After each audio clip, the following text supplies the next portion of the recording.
1971 সালের 16 ডিসেম্বর মহান বিজয় দিবসের দিনটি কেমন ছিল, যেদিন নামক বাংলাদেশটি বিজয় ছিনিয়ে নিয়ে এসেছিল এবং 30 লক্ষ মা বোন শহীদ হয়েছিল। সেই দিনের সমস্ত কষ্ট ভুলে গিয়ে সেই বিজয়ের উল্লাসে মানুষ মেতে উঠেছিল, এই বাংলার স্বাধীনতাকামী জনগণ। আর সেই স্মৃতিগুলো মুছে দিতে চায় ইউনূস। দর্শক, আমি শ্রুতিকান চলে আসছি মহান বিজয় দিবস উপলক্ষে কিছু ইনফরমেশন বা আলোচনা করার জন্য। আপনারা জানেন যে মহান মুক্তিযুদ্ধে 30 লক্ষ মানুষের প্রাণের বিনিময়ে অর্জিত হয়েছিল এই বিজয়ের দিনটি, এবং সকল শহীদদের প্রতি আমাদের শ্রদ্ধা। এবং 5 লক্ষ মা বোন ছিল সেখানে 30 লক্ষের ভিতরে, যাদের সম্ভ্রমহানি হয়েছিল, এবং শিশুরাও নির্যাতনের শিকার হয়েছে। এবং যে মা বোনদেরকে ধর্ষিত করা হয়েছিল, পাকিস্তানিরা বলেছিল যে বাঙালি নারীদেরকে বেশি বেশি করে ধর্ষণ করো, এবং যাকে এই দায়িত্ব দিয়েছ সে কিন্তু সুইসাইড করে নিজের মাথা নিজে গুলি করে মারা গিয়েছিল। তো সেই ধর্ষণের অত্যাচারে যে ব্যক্তি নিজেই নিজের জীবন আত্মহতি দিল, তাকে দায়িত্ব দেওয়া হয়েছিল ধর্ষণ করার জন্য, বেশি বেশি পাকিস্তানি রক্ত সন্তান পয়দা করার জন্য, তারা যেন ভবিষ্যতে তাদেরকে আবার এই বাংলাদেশ বুঝিয়ে দিতে পারে। এবং তাদের এই কল্পনা এবং তাদের চিন্তা চেতনা বর্তমানে কিন্তু বাস্তবতার সাথে মিলে যাচ্ছে। বর্তমানে যারা বলে আমি রাজাকার, এবং পাকিস্তান প্রিয় পাকিস্তানের সম্পর্কে তারা যখন তাদের ভালোবাসা প্রকাশ করে, তখন আসলে অদ্ভুত লাগে বিষয়গুলো, যে আবার অদ্ভুত লাগেও না, যে এটাই তো বাস্তবতা ছিল। যারা যুদ্ধ শিশু ছিল, যারা ধর্ষণের শিকার হচ্ছে, তাদের মায়ের যে নির্যাতনের ব্যাপার, তারা কিন্তু সেটি ভুলে গেছে। এবং তারা কার রক্ত? যারা নিজের মা, নিজের জন্মভূমিকে ধর্ষণ করতে পারে। একসময় পাকিস্তানের জন্য তো এই ভূখণ্ড তো পাকিস্তানেরও ছিল, তারা নিজের ভূখণ্ডে নিজের দেশের নারীদেরকে নিজেরাই তো ধর্ষণ করেছে। তো তাদের কাছে আসলে এর চেয়ে ভালো কিছু আশা করা আমাদের উচিত না। বর্তমানে দেখেন, এই বিজয় দিবস 2024 সালে 16 ডিসেম্বরকে কেন্দ্র করে আওয়ামী লীগ কিন্তু 1 মাস আগে ঘোষণা দিয়েছিল যে 1 মাস পরই আমরা মাঠে নামবো, এবং মাঠে নেমে আমরা আমাদের যে প্রতিবাদ এবং বিক্ষোভ এবং এই স্বৈরাচারী সরকার, শোষণের সরকার এবং অত্যাচারী সরকারকে হটাবো, এটা 1 মাস আগেই কিন্তু বিবৃতি দেওয়া হয়েছিল। আমার ইউটিউব চ্যানেলে সেই ভিডিওটা আপনারা দেখেছেন নিশ্চয়ই। আজকে 15 ডিসেম্বরে যা মানে আশ্চর্যজনকভাবে সবকিছু বদলে গেছে। সারা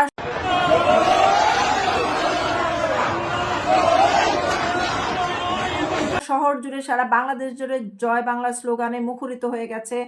সমস্ত দিকে দিকে জয়ের মিছিল, বিজয়ের মিছিল। মনে হচ্ছে আরেকটি বিজয় ছিনিয়ে আনবে, এবং নতুন আরেক বাংলাদেশ দেখতে পারবে নতুন প্রজন্ম, এবং রাজাকার মুক্ত হতে পারে বাংলাদেশ, হতে পারে এই ডাইনোসর মুক্ত বাংলাদেশ, হতে পারে স্বৈরাচার মুক্ত, সত্যিকারের স্বৈরাচার যিনি, তাকে মুক্ত করে দেশকে আবার বিজয়ের সূর্য ছিনিয়ে আনতে পারে বাংলার এই দামাল ছেলেরা।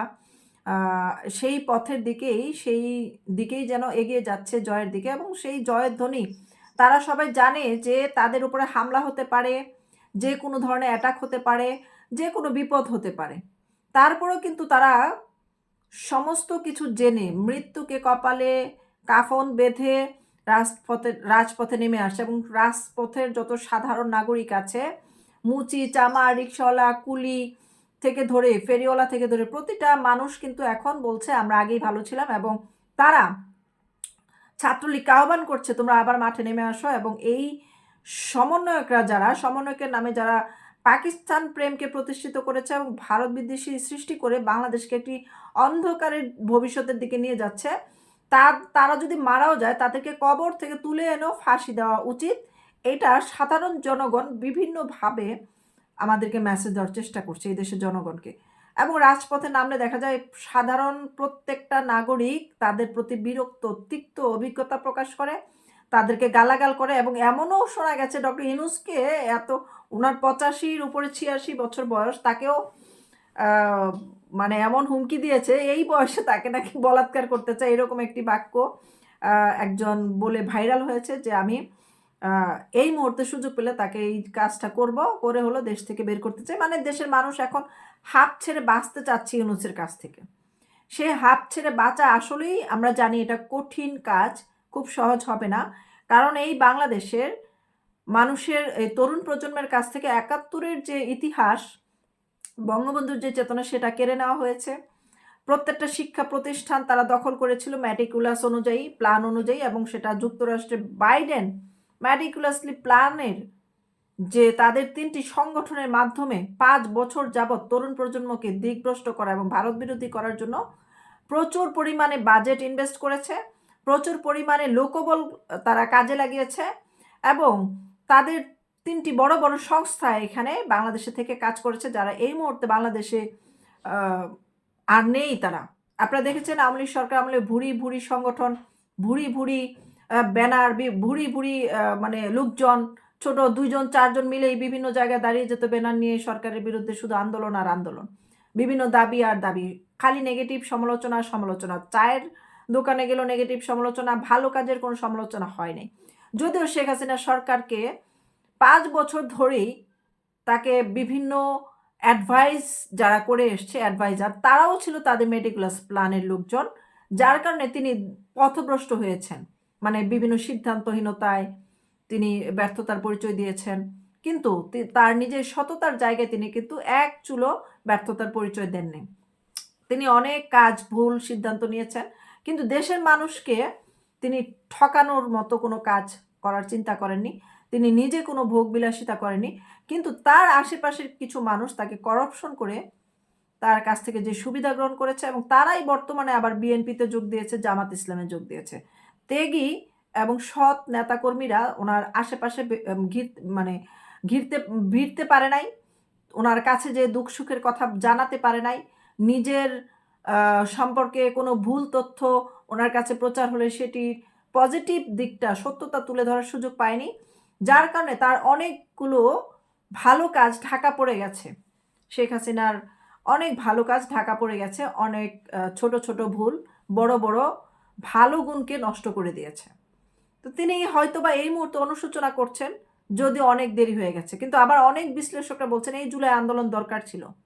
কে আসল, কে নকল, কে খাঁটি সোনা, কে ভেজাল, সেটা জানার জন্য, এবং কারা 71-এর পক্ষে, কারা 71-এর বিপক্ষে। এখন বর্তমানে আপনারা জানেন যত দলই থাকুক, সব দলের মধ্যে এখন 2টা দল বিভক্ত হয়েছে, একটি মুক্তিযুদ্ধের চেতনার পক্ষে 71-এর, আর একটি 71 মুক্তিযুদ্ধের বিরুদ্ধে, যারা 24 সালের এই জুলাই আন্দোলনকে বাংলাদেশের মুক্তিযোদ্ধা হিসেবে বা আরেকটি মুক্তিযুদ্ধ হিসেবে প্রতিষ্ঠিত করার, ইতিহাস বিকৃত করার অপচেষ্টা চালিয়ে যাচ্ছে।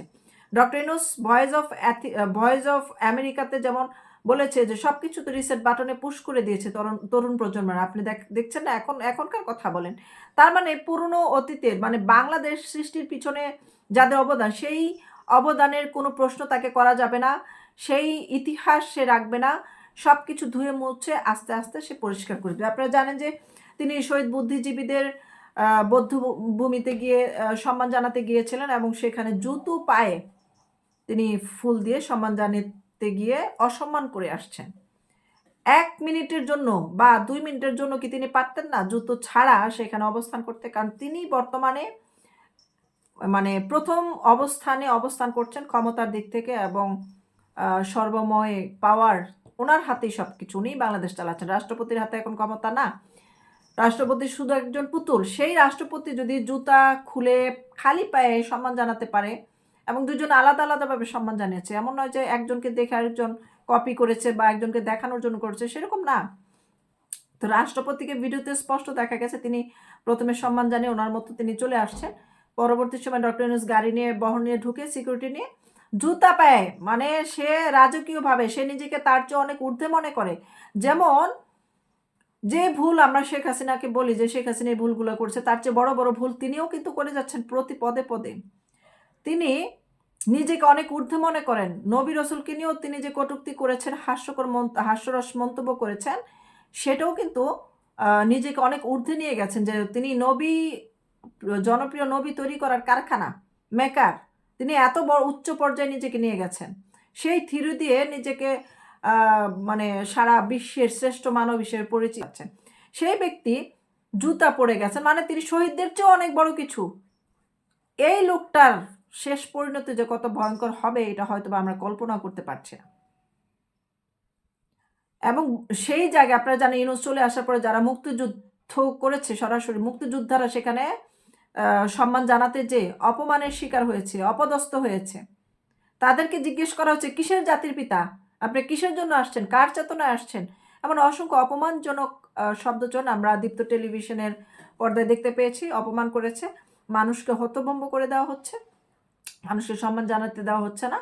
সেই দৃষ্টিতে আসলে বলবো, এই দেশে যারা এখন সাদা শকুনের দল স্বাধীনতা ৭১ স্বাধীনতাকে খামচে ধরেছে, তাদেরকে তাদের থেকে দেশকে মুক্ত করতে এই যে বর্তমানে জয় বাংলা স্লোগানকে জাতীয় স্লোগান থেকে বাদ দেওয়া হলো, এই স্লোগানে আবার নতুন বাংলাদেশ সৃষ্টি করবে এবং এই স্লোগানে তারা ভয় পায়।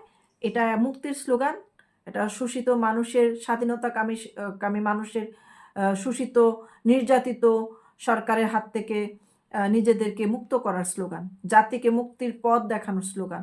সেই স্লোগানই আবার বাংলাদেশকে নতুন একটি বাংলাদেশ উপহার দেবে।